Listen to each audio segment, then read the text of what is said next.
नमस्कार, मैं प्रशांत शर्मा। आज सभी को मेरा नमस्कार। स्वागत है दिल की बात में। आज हमारे साथ एक ऐसी शख्सियत मौजूद हैं जिन्होंने संगीत के क्षेत्र में अपने कार्यों से एक विशिष्ट पहचान बनाई है और अपनी विद्वता और सेवा भाव के लिए पहचानी जाने वाली डॉक्टर रश्मि उपाध्याय जी आज हमारे साथ उपस्थित हैं। नमस्कार मैम। हमारे कार्यक्रम दिल की बात में आपका बहुत बहुत स्वागत है। बहुत बहुत धन्यवाद आपका। आज हम आपसे व्यक्तिगत सफर, आपकी उपलब्धियों और संघर्ष समय के तालमेल पर विचारों को समझेंगे कि कैसे आपने यहाँ तक पहुंचने के लिए परिवार और अपने जो शौक था संगीत, वहां तक कैसे कैसे संघर्षों को झेला है, काम किया है, उस पे चर्चा करेंगे हम लोग। आपके पारिवारिक पृष्ठभूमि और प्रेरणा के लिए आपके पिता और पति दोनों ही कानून न्याय व्यवस्था जुडिशियल के उच्च पदों से जुड़े रहे हैं और एक अनुशासित कानूनी पृष्ठभूमि वाले परिवार में संगीत के लिए जगह बनाना, उसे कैरियर के रूप में ढालना कितना चुनौतीपूर्ण है? ये आपका प्रश्न बहुत अच्छा है, क्योंकि पारिवारिक पृष्ठभूमि ऐसी रही कि घर में हमेशा कानून और कानून की बातें होती रही और फिर वही माहौल रहा। मेरे भाई लोग भी लॉ किए, हम लोग ने लॉ नहीं किया लेकिन एमए किया। संगीत बचपन में सीखा था लेकिन बहुत ज्यादा उस पे हमने काम नहीं किया जी। फिर जब मेरे बच्चों ने भी लॉ कर लिया तो मेरे पास समय बहुत मिला। तो उस समय हमने, ये मेरा शौक था बचपन का। मेरी माँ की बड़ी इच्छा थी कि तुम गाओ, लेकिन उस क्षेत्र में उन्होंने आगे बढ़ाने का ज्यादा प्रयास नहीं किया था, क्योंकि वही फोकस था बीए कर लो, एमए कर लो, पढ़ लो घर में और घरेलू काम सब सीख लो, वो सब किया। इस पे ज्यादा काम नहीं किया था। तो जब मैं, बच्चे भी हमारे जब तक छोटे थे तो उनको पढ़ाना लिखाना तो बहुत व्यस्तता रही। अब एक समय ऐसा आया कि बच्चे भी लॉ में चले गए, हॉस्टल वाले हो गए, तो थोड़ा खालीपन सा महसूस होता था। पति की भी पदोन्नति होती गई और जब हायर पोस्ट होती है आपकी मैन पावर बढ़ती जाती है, घर में काम कम होता जाता है। तो उस समय मुझे लगा कि अरे मैं कुछ करूं। तो फिर यही दिमाग में माँ सरस्वती की प्रेरणा हुई कि हम संगीत में कुछ करें। तो इस तरह से मेरी ये संगीत की यात्रा शुरू हुई। तो शुरुआती दिन जो था वो अपने पिताजी के वजह से? शुरुआत में पिताजी के समय तक मैंने 12वीं तक संगीत का विषय लिया है। तो उसमें मतलब माता पिता ने काफी आपको सपोर्ट भी किया? पापा का मन बहुत होता था, कोई आया घर में, चलो कुछ सुनाओ, कहीं कोई पार्टी है, चलो तुम गाओ, शर्माओ मत, गाओ। इस तरह से वो प्रमोट करते थे। हाँ, लेकिन तो इसलिए झिझक कभी नहीं रही। तो माता पिता का बहुत बड़ा हाथ है। बहुत बड़ा हाथ है उन लोगों ने। मतलब एक आपके ऊपर आत्मविश्वास तो बचपन से मिला कि गाओ, जैसे भी गा रही हो गाओ जी, सबके सामने। तब का यही चलन था, ड्राइंग रूम में 2 परिवार बैठे हैं, बच्चों का परिचय हुआ, ये चलो कुछ सुनाओ अंकल को। तो इस तरह से वो एक इंटरेस्ट भी आता गया आपको। तो वो शुरुआती तो ऐसे ही शुरुआत थी। तो आपके लिए कौन लोग प्रेरणा स्रोत रहे और आपके परिवार का आपकी इस कलात्मक यात्रा में क्या योगदान है? देखिए, प्रेरणा तो सबसे बड़ी माँ सरस्वती की ही है कि जो आपको अंदर से प्रेरणा जब आती है तो कोई ना कोई आपकी ईश्वरीय शक्ति आपको प्रेरित कर रही है। और कोई ऐसा काम है जो अभी तक आपने नहीं किया, उसको करने के लिए आपके मन में वो भाव आते जाते हैं कि मुझे अब ये करना है। तो इसके लिए ऐसा कोई नहीं है कि मुझे बहुत किसी ने प्रेरित किया। हाँ, एक ऐसा सरकमस्टांस हुआ कि मैंने अचानक निर्णय लिया कि मुझे पढ़ना है और हमने बीए संगीत से डाल दिया। फिर उसमें पास हुए, फर्स्ट डिवीजन आई, तो लगा कि अब बीए तो हो गया, अब क्या करें। फिर मैंने भातखंडे यूनिवर्सिटी में जाके प्रवेश लिया, तो वहां पर भी सबने बहुत सहयोग किया, बड़ा साथ दिया। और सबसे बड़ा जो आप परिवार पूछ रहे हैं, तो इसमें मेरे मायके पक्ष का बहुत बड़ा वो है। वो कैसे? क्योंकि तब मेरे पिताजी तो नहीं थे जब मैंने शुरू किया, पर माँ थी। माँ ने हमेशा कहा कि अरे तुमने तभी कराना चाहिए था। बहुत सी चीजें जो तुमको तब करानी चाहिए थी नहीं की, अब करो। आप करो। और एक एक मंथली टेस्ट का भी वो लेती थी कि कैसा हुआ, कितने नंबर आए, अच्छा अब क्या सीख रही हो, अब क्या है। तो मैं सुबह उनको 6 बजे प्रतिदिन मेरा फोन होता था। प्रतिदिन अगर हमने नहीं किया तो मम्मी करती, आज तुम्हारी गुड मॉर्निंग नहीं हुई, आज सुप्रभात नहीं आया। तो हमारा और माँ का तो सुबह वो पूछती थी कल कौन सा भजन गाए, एक लाइन सुनाओ। मैं वॉक करती थी, उनको प्रतिदिन की रिपोर्ट। एक तरह से रिहर्सल भी हो जा रहा था। हाँ, तो इस तरह से मायके। फिर मेरे बड़े भैया हैं जो माननीय न्यायमूर्ति हैं, वो बहुत सपोर्ट करते हैं। उनको बड़ा अच्छा लगता है कि छोटी बहन है, कुछ कर रही है, इस उम्र में आके कुछ कर रही है। तो सब भाइयों का, मेरी बहन है, बड़ी बहन, उनका, तो ये लोग सब लोग हमेशा, मेरी कुछ सहेलियां हैं जिन्होंने हमेशा ये प्रेरित किया। ये नहीं कहा कि अरे अब क्या तुम इस समय में करोगी। मेरे ससुराल पक्ष के लोगों ने ये कहा अच्छा कि अब इस उम्र में क्या तुमको चढ़ा है, क्या जरूरत है, आराम करो घर में, तुम पढ़ रही हो, परेशान हो रही हो। लेकिन मायके वालों ने हमेशा कहा नहीं नहीं करो, तुम कर सकती हो, तुम करो। बहुत बढ़िया। तो एक मैं जानकारी आप हमारे दर्शकों को दीजिए। एक स्वर्ण पदक विजेता से आकाशवाणी कलाकार तक आपने संगीत में मास्टर के दौरान गोल्ड मेडल भी जीता, अकादमी उत्कृष्टता और एक प्रोफेशनल परफॉर्मर बनने के बीच उस रियाज वाले संघर्ष के बारे में बताएं जिसने आपको इस मुकाम तक पहुंचाया है। देखिए मेरा क्या हुआ, मैं एकेडमिक्स में मैं हमेशा से अच्छी रही, लेकिन कुछ ऐसी हो गया कि कुछ कुछ चीजें मेरे हाथ में आते आते रह गई जी। जैसे मैं बीए में थी, बीए प्रीवियस जब मैं अपने माता पिता के समय में कर रही थी, तो अवध यूनिवर्सिटी से मेरा बीए चल रहा था। बीए फर्स्ट ईयर में मैंने पूरे ऑल ओवर यूनिवर्सिटी में मेरे सबसे ज्यादा नंबर थे प्रीवियस में। ये कब की बात है जो आप ये मैं बता रही हूँ आपको, सन 85-86 की बात। फिर पापा का ट्रांसफर मेरे हो गया इलाहाबाद जो अब प्रयागराज है। तो इलाहाबाद में जब पापा गए तो वहां पे यूनिवर्सिटी में उन्होंने जाके मेरे एडमिशन के लिए बात करवाई किसी को भेज के। उन्होंने कहा हमारे यहाँ ऐसा कोई नियम नहीं है कि हम सेकंड ईयर में एडमिशन लें, आपके बच्चे को फर्स्ट ईयर में फिर से पढ़ना है। उस समय के लोग, साल की वैल्यू बहुत ज्यादा होती थी, अरे साल खराब हो जाएगा, तो हमको रहना पड़ा उसी यूनिवर्सिटी में। और फिर हम अपने चाचा के यहाँ रहे, वहां पढ़ाई का ऐसा माहौल नहीं था, और थोड़ा मम्मी पापा से पहली बार अलग हुए, अलग माहौल और चीजें बदली, और फिर मेरी रेटिंग काफी डाउन हो गई। तो फर्स्ट डिवीजन तो रहा, मतलब थर्ड फोर्थ फर्स्ट डिवीजन रहा। हाँ, फर्स्ट डिवीजन तो रहा, लेकिन गोल्ड मेडल नहीं आया। अच्छा, तो ये गोल्ड मेडल कब आया? गोल्ड, हाँ, फिर उसके बाद मैं एमए में आई। अब इलाहाबाद यूनिवर्सिटी में मैं आ गई, तो मेरे पापा के पास आ गई एमए में। प्रीवियस का एग्जाम हुआ तो थर्ड पोजीशन मेरी थी। अब मन में बड़े सपने कि अब इतना जोर लगाएंगे कि गोल्ड मेडल अब की तो ले ही आना है। और अभी एग्जाम दिया था कि मेरा विवाह हो गया। अब विवाह हो गया तो सारी चीजें खत्म, और इन्होंने कहा क्या करोगी पढ़ के, अब हो गया, अब शादी ब्याह हो गया। इसी मतलब उस समय का ये ऐसा ट्रेंड था कि पढ़ाई इसलिए हो रही है कि अच्छा विवाह हो जाए। तो एमए फाइनल भी जैसे तैसे दिया, वो थर्ड पोजीशन से हम 10th पोजीशन पे आ गए, मतलब और टॉप 10 की वहां लिस्ट लगती थी इलाहाबाद यूनिवर्सिटी में। तो रहे तो टॉप 10 में, लेकिन वो वाली कसक तो रही गई। अब देखिए, अब ईश्वर चाहता है जब, तो वो चीजें आपकी होती हैं। अब मैंने जब बीए किया, एमए में गए हम भातखंडे यूनिवर्सिटी, और प्रीवियस में ही मेरा सबसे ज्यादा नंबर आ गया। तो जब नंबर सबसे ज्यादा आ गया तो फाइनल में भी हमने उसी पे फोकस किया कि हमारा क्या हम करें जिससे हमारा नंबर पूरा बना रहे। तो चूंकि हम लोग थ्योरी में पढ़े हुए पुराने लोग हैं, तो थ्योरी मेरी स्ट्रांग थी हमेशा से। अच्छा। संगीत के बच्चे ये नहीं समझते कि सिर्फ गाना है, इसमें आपके शास्त्रों की भी बहुत परीक्षाएं होती हैं।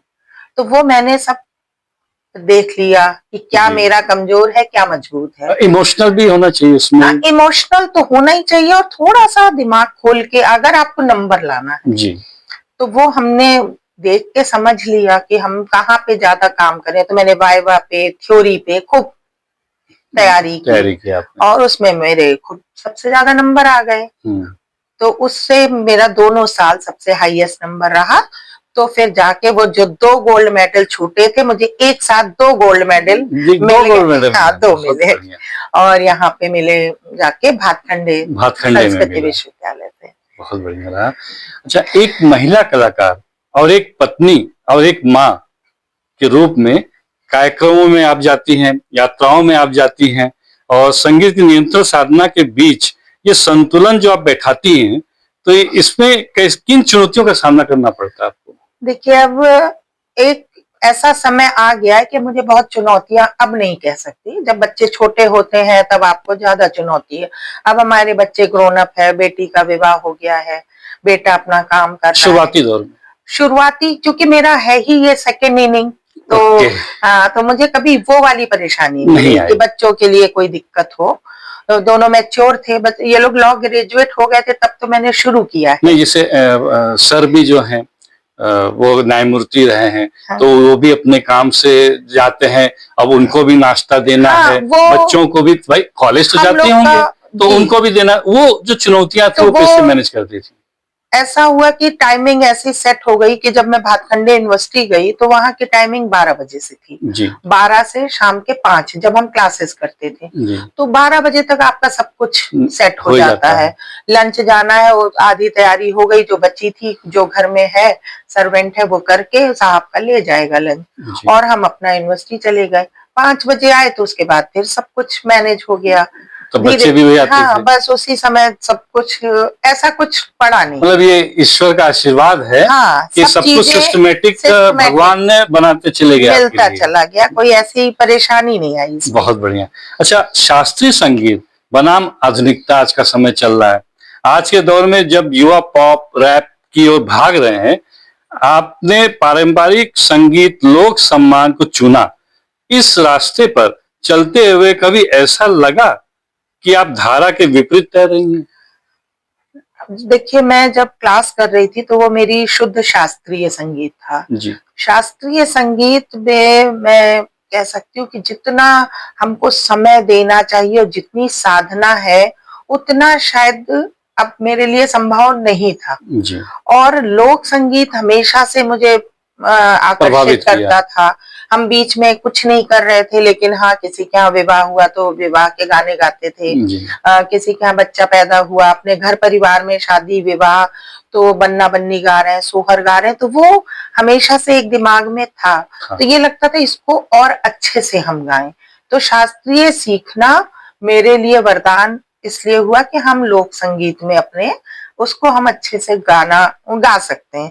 और फिर लखनऊ में आप देखिए लोक संस्कृति को बचाने के लिए इतना काम हो रहा है जी, कि हम लोगों को मौके बहुत मिलते हैं जी। लोक संस्कृति पे, बल्कि शास्त्रीय गायक गायिकाओं को मौकों की बहुत तलाश है, नहीं तो मिलते इसमें क्योंकि युवा इंटरेस्ट लेते हैं? युवा इसलिए बहुत युवा लोग शास्त्र वो लोक संगीत की तरफ आ रहे हैं और हम लोगों का ध्येय भी यही है जी, कि हम लोग इस उम्र में आके अगर ये चीज शुरू करके गा रहे हैं जी, तो तुम लोग शुरू से सीखो और गाओ। हाँ, तो आज के युवा बहुत अच्छा इसमें कर रहे हैं लोक संगीत में, क्योंकि मैंने आपको बताया शास्त्रीय संगीत के मौके मिल नहीं रहे। अच्छा, सीखे तो वो सब भी शास्त्रीय संगीत है, लेकिन जी, शास्त्रीय संगीत ना तो आकाशवाणी उनको ग्रेड देता है जल्दी जी, और ना तो उनको मंच मिलता है। और हाँ। कोई भी कलाकार को सीखता है तो उसका ध्येय होता है मंच। नहीं, मंच होता है, अब वो अपनी कला को अपने दर्शकों तक, लोगों हाँ, तक, समाज तक पहुंचाना चाहता है। पहचान अच्छा घर परिवार भी यही चाहता है कि जब तुम ये काम कर रहे हो तो तुमने कहीं गाया ही नहीं, तुमने कहीं किसी को सुनाया नहीं तो कर क्या रहे हो। और इस विद्या में इतना लंबी साधना है कि जो मेरे साथ बच्चे पढ़ते थे जी, जब मैं एमए में थी तो 16-16 साल से वो लोग भातखंडे यूनिवर्सिटी में थे, बहुत क्योंकि बढ़िया। शुरू से लेके फिर वो प्रवेशिका परिचय, फिर उसके बाद बीपीए 3 साल, फिर एमपीए, फिर कोई छोड़ना नहीं चाहता है विश्वविद्यालय। मतलब मुझे आपसे बात करने के बाद ये मालूम पड़ रहा है कि लोक सम्मान और लोक संगीत को लोग काफी महत्व दे रहे हैं, युवा भी महत्व दे रहे हैं। हाँ, वो उन बच्चों की बात कर रही हूँ जो 12-16 साल से शास्त्रीय सीख रहे हैं। जी, तो उनको भी लगा कि ये क्षेत्र में लोग हमें मंच भी मिल रहा है, सम्मान भी मिल रहा है, तो हम लोग लोक संगीत को भी आगे बढ़ाएं। बढ़ा तो जब अब जैसे शास्त्रीय संगीत का उनको अवसर मिलता है, हम लोग को भी मिलता है शास्त्रीय संगीत का, तो हम लोग शास्त्रीय संगीत परफॉर्म करते हैं, लेकिन आकाशवाणी से ग्रेडेड हम अवधि लोक संगीत अवधि हैं। जी, बहुत बढ़िया। अच्छा, आपने रामोत्सव, कुंभ मेला, अयोध्या दीपोत्सव जैसे विशाल मंचों पर प्रदर्शन करना एक बड़ी उपलब्धि मानी जाती है, जी, आपने किया भी है। जी। तो ये जो प्रस्तुतियां जब आप देती हैं, तो आध्यात्मिक सांस्कृतिक कार्यक्रम में गाते समय आपको कैसा अनुभव होता है? मतलब दिमाग में क्या चलता है उस वक्त कि इतने लोग सामने खड़े हैं, बैठे हैं, क्या है? मन में सबसे पहला तो ये लगता है कि मैं कुछ भगवान की सेवा में आई हूँ। ये सारे मंच हमारे धार्मिक जगहों पे लगते हैं, तो सबसे अच्छा तो ये लगता है कि हम लोग कुछ ईश्वर के लिए कर रहे हैं, इतना बड़ा उत्सव हो रहा है, इसमें हमारी भी भागीदारी है। हम कुछ नहीं तो भजन और लोक संगीत जी। से अपनी सेवा दे रहे हैं, तो मेन मुख्य तो यही रहता है जी, कि बस प्रस्तुति हो जाए हमारी किसी धार्मिक स्थल पे। जी। हमारा मतलब मेरा खुद का हाँ, ये है कि मुझे, और हम और कहीं ज्यादा जाने का वो भी नहीं सोचते हैं, ज्यादातर मुझे यही जो धार्मिक मतलब महोत्सव उसमें होते हैं, सुकून और शांति बहुत मिलती बहुत है। लगता है कि यार चलो मेरी भी एक हाजिरी लग गई इस भगवान के दरबार में। सामने एक हाँ, हाजिरी लग एक गई है, हाजिरी लग बहुत गई। बढ़िया है। उभरते कलाकारों के लिए आपको सलाह में जो आप देना चाहती हैं, संगीत की दुनिया में नाम कमाने के लिए बहुत से गांव के बच्चे भी आते हैं, बच्चियां आती हैं, तो लेकिन क्या उसमें क्या गाने के लिए सिर्फ गला होना ही काफी है कि उसके अलावा क्या ऐसा चाहिए कि वो आकाशवाणी तक पहुंचे, जैसे कि आप पहुंची हैं, स्वर्ण पदक हासिल करें, तो उसके लिए क्या करना? सिर्फ संगीत में ये बच्चों की बहुत बड़ी भूल है कि वो बहुत अच्छा गा रहे हैं, उससे उनका कैरियर बन जाएगा, जी, क्योंकि कोई भी चीज हर पैरामीटर को बना के ही बनती है। जी, तो उन उसके लिए उनको अपना पर्सनालिटी भी ठीक रखना है, बात व्यवहार ठीक रखना है, विनम्रता होनी चाहिए, जी, और गुरु के प्रति आपका श्रद्धा और सम्मान होना चाहिए। और ये सब मंच मिलना, किसी चीज का रिजल्ट आना बहुत बात की बात है। जी, आपकी तैयारी शुरू से हो जाती है, और आप जैसे जैसे बढ़ रहे हैं आगे, देखिए कभी कभी क्या होता है, गांव का कलाकार है, जी। कोई नहीं जानता, अचानक उसका उभर कुछ जाता है। उभर जाता है। क्यों? क्योंकि उसकी साधना तो चल रही थी, चल वो भागा नहीं है अपनी उसको लेके कि मैं कर ही दूंगा। जब आना है, देखिए हर चीज का एक समय होता है, जब उचित समय आता है तो कला को सम्मान भी मिलता है, पदक भी मिलता है और पहचान भी मिलती अच्छा है। मिलती है। जी, यानी कि मैम का आपका जो कहना है कि गला धैर्य। ठीक होने के साथ धैर्य, हाँ, लगन और गुरु का सम्मान, गुरु के प्रति आपकी ये पूरी बहुत श्रद्धा और जरूरी है, सम्मान, बिल्कुल तभी वो संगीत में आगे बढ़ेगा। तभी बढ़ेगा। आपके अंदर अगर थोड़ा भी गुरूर आ गया, थोड़ा भी ये है, वो आपकी रेटिंग डाउन होनी उसी दिन से शुरू हो शुरू जाती हो है। जाएगी। जी। अच्छा, बच्चों की शिक्षा, विवाह करते हुए नेट की परीक्षा उत्तीर्ण करना और लगातार बड़े महोत्सव जैसे 2024-2025 के कार्यक्रम में आपने भाग भी लिया है, यह दर्शाता कि सफलता रातों रात तो नहीं मिली आपको और इसके लिए बरसों की मेहनत चाहिए। इसको कैसे आपने किया? अब जैसे मैंने ये किया, एमए मेरा पूरा हुआ 2017 में, जी, और मुझे गोल्ड मेडल मिला। तो उसके बाद हमको वहाँ भातखंडे संस्कृति विश्वविद्यालय में पढ़ाने का ऑफर आ गया तुरंत ही, जी, क्योंकि वो थ्योरी मेरी बहुत स्ट्रांग थी। देखिए गाना नहीं स्ट्रांग था, जी, क्योंकि अभी तो हमने सीखना ही शुरू किया था, जी, लेकिन लिखा पढ़ी मेरी अच्छी थी। अच्छी हुई। तो फिर मैंने 3 साल वहां पे बच्चों को थ्योरी पढ़ाई जी, भातखंडे यूनिवर्सिटी में। उसी समय पीएचडी का एंट्रेंस क्लियर किया, पीएचडी में एनरोल हो गए। फिर देखा सारे बच्चे नेट की तैयारी कर रहे हैं, तो हमने कहा फिर हम क्यों नहीं कर सकते। एक यही परीक्षा है जो उम्र को नहीं मानती, नहीं आप कभी मानते। भी दीजिए, जी, बाकी तो कोई कंपटीशन अब दे नहीं सकते थे। तो जी, बस एक वो दृढ़ इच्छा हुई कि जब ये लोग कर सकते हैं तो हम भी करें। सब बच्चे तैयारी, बच्चे रोज कोचिंग जा रहे थे, आते थे दीदी कोचिंग से आ रहे हैं, नेट की हम्म। कोचिंग ये। तो एक उत्सुकता थी। अच्छा, फिर हमने बिना किसी को बताए धीरे धीरे अपने नोट्स बनाने और तैयारी शुरू की 2020 से, 20। 19-20 से। अब उसके बाद आ गया कोरोना।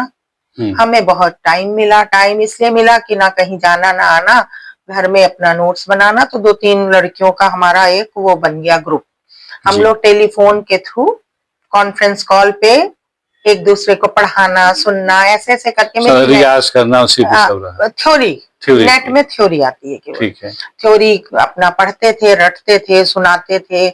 तो इस तरह तैयारी हो रही थी। इस बीच में बेटी जो मेरी अयोध्या में सिविल जी जज है इस समय, जी उसका विवाह तय हो गया। अब नेट परीक्षा की तिथि टलती जा रही थी, कोरोना के कारण टलती जी जा रही थी। तो हमने कहा टल ही गई है, कोई बात नहीं, जो जून में होना था एग्जाम तो हम दे देते आराम से। जी अब इसको टल गई, उसके बाद ये विवाह की तैयारियों में काफी व्यस्तता।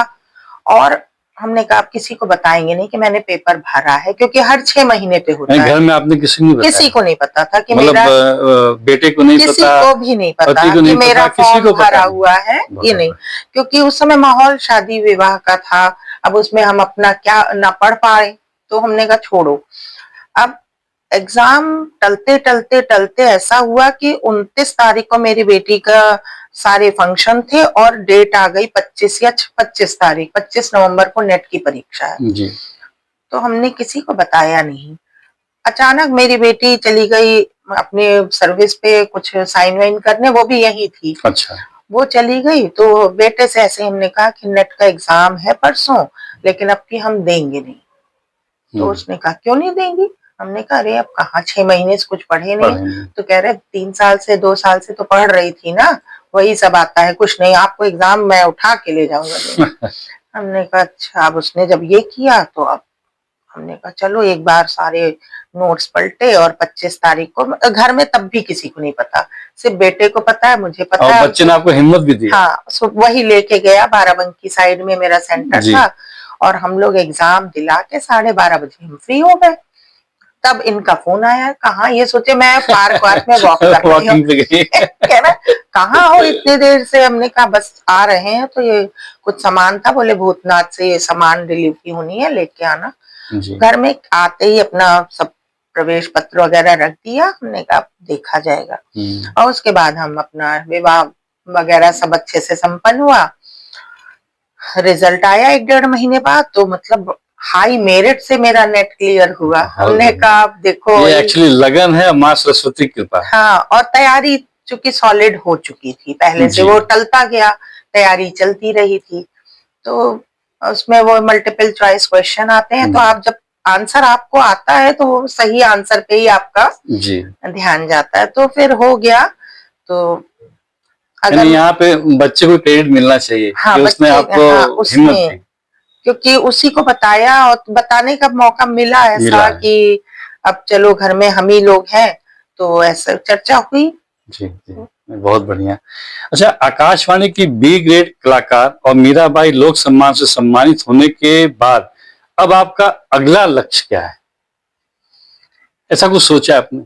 हाँ, थोड़ी तैयारी चलती रहती है, क्योंकि हर चीज में आपके आगे कुछ ना कुछ होता ही है। तो अभी जैसे हम लोग बी ग्रेड के कलाकार हैं, तो इसके बाद हमारी अगली परीक्षा होगी बी हाई ग्रेड के लिए, तो उसकी थोड़ी थोड़ी तैयारी। तो जो युवा है उनको बताएंगे बी की जो अगला परीक्षा होगा आपका, वो कहाँ पे होगा, कैसे होगा? ये परीक्षाएं सब आकाशवाणी में होती है। बी ग्रेड में वो लोग केवल आपकी आवाज देख के पास कर देते हैं, थोड़ा आप सुना दीजिए। बी हाई ग्रेड थोड़ा टफ होता है। अच्छा। उसके लिए थोड़ी तैयारी चाहिए आपको। उसमें क्या पूछते हैं अपने युवा दर्शकों को बताएंगे? उसमें सारे, जैसे हम अवधी लोक संगीत से हैं, तो जितने लोक संस्कार, हर तरह के, आप विवाह का, हल्दी का, जनेऊ का, मुंडन का, कंछेदन, वो कुछ भी पूछ सकते हैं। अच्छा। अचानक वो कह देंगे उलारा गाइए, अब आपको उलारा पता होना चाहिए। अगर कह दिया कि आप वो गाइए, चकिया गीत गाइए, धोबी गीत गाइए, तो ये सब विधाएं हैं, ये उस पर कमांड होना चाहिए। हाँ, तो आपकी तो ये टफ वे है, इसमें सारा कुछ एकदम तैयार, और वहां पे टाइम तो है नहीं, आप जो भी पूछा आपको गाना है। कजरी कह दिया, चैती गाइए, कजरी गाइए, वो उनकी इच्छा पे है। नामकरण गीत कोई गाइए। तो युवाओं को इस चीज पे बहुत ध्यान दीजिए, जो मैम ने बताया कि जो लोग वहां पे हैं ऑलरेडी आकाशवाणी में, और जिनको अगर सीखना है, आगे परीक्षा पास करनी है, तो मैम की बातों पे जरूर से अमल कीजिएगा आप लोग। अच्छा, एक और मैम बताएगा कि एक उच्च शिक्षित महिला होने के साथ साथ लोक संगीत, भजन के माध्यम से अपनी संस्कृति को जीवित रखना सबसे बड़ी प्रेरणा है। नई पीढ़ी के बच्चों को और क्या संदेश आप देना चाहते हैं? हम यही संदेश है कि आप कुछ भी जो भी गा रहे हैं, बजा रहे हैं, अगर ईश्वर को समर्पित करते हुए गाएंगे तो आपको आत्म सुख भी मिलेगा और आपकी कला दिन प्रतिदिन बढ़ेगी ही। जी क्योंकि आपका श्रोता अगर सिर्फ ईश्वर है, जी ईश्वर हमेशा कहता है कि ये जहां जहां मेरे भक्त गाते हैं वहां मैं उपस्थित रहता हूँ। जी तो अगर आप ये सोच के कुछ भी गा रहे हैं, अपना तैयारी कर रहे हैं कि हमारा ईश्वर हमारा श्रोता है, कोई सुने ना सुने हमारा प्रभु हमको सुन रहा है, तो निश्चित ही आपका गाना बजाना दिन प्रतिदिन अच्छा होता जाएगा। मतलब ईश्वर, गुरु, इन सबके प्रति आपकी बिल्कुल प्रगाढ़ संगीत उसमें आपके की विश्वास देवी होना है चाहिए, माँ आप। सरस्वती। बिल्कुल, जी तो हमारी विद्या की देवी, हर विद्या की देवी तो सामने है, सबसे बड़ी बात तो इसलिए संगीत और संगीत की देवी तो मानी ही माँ जाती है। माँ ही जी है। तो आपने जैसा देखा, आप लोगों ने डॉक्टर रश्मि उपाध्याय जी से बात करके न केवल हमें बहुत कुछ सीखने को मिला, बल्कि आपकी बातों से ये भी सीखने को मिला दर्शकों को कि देख आपने दर्शकों की नया दिशा भी दिया है। जो लोग इस क्षेत्र में आना चाहते हैं बिल्कुल। उनको आपने एक रास्ता भी दिखाया है, और इतने व्यस्त समय में हमारे लिए वक्त निकालने के लिए आपका बहुत बहुत धन्यवाद। आपने इतना हमारी बात को जनता तक पहुंचाया, उसके लिए आपका बहुत बहुत धन्यवाद। Thank you.